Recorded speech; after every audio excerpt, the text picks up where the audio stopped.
സ്നേഹപ്പെട്ട എല്ലാവർക്കും പുതിയതിലേക്ക് സ്വാഗതം. സിയൻ പുത്രിയെ കുറിച്ച് ആനന്ദിക്കുക, ഇസ്രായേലെ ആർപ്പിടുക. സെഫന്യാവ് 3:14 വാക്യം.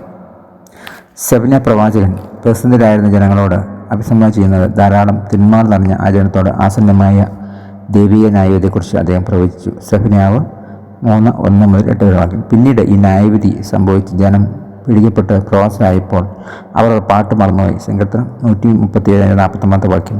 എന്നാൽ ന്യായവിധിക്ക് ശേഷം എണ്ണത്തെ കുറഞ്ഞുപോയ തൻ്റെ ജനത്തിൻ്റെ പക്കലേക്ക് ദൈവം വന്ന് അവർ പാപം ക്ഷമിക്കുമെന്നും ദർശിച്ച സെഫന്യാവ് പാടി, അവർ നിന്നിൽ അത്യന്തം സന്തോഷിക്കും, തൻ്റെ സ്നേഹത്താൽ അവർ മിണ്ടാതിരിക്കുമെന്നും കോശത്തോടെ അവർ നിങ്ങൾ ആനന്ദിക്കുക. സെഫന്യാവ് 3:17. ഇതിൻ്റെ ഫലമായി ജനത്തെ ഹൃദയരാഗം തിരികെ ലഭിക്കും.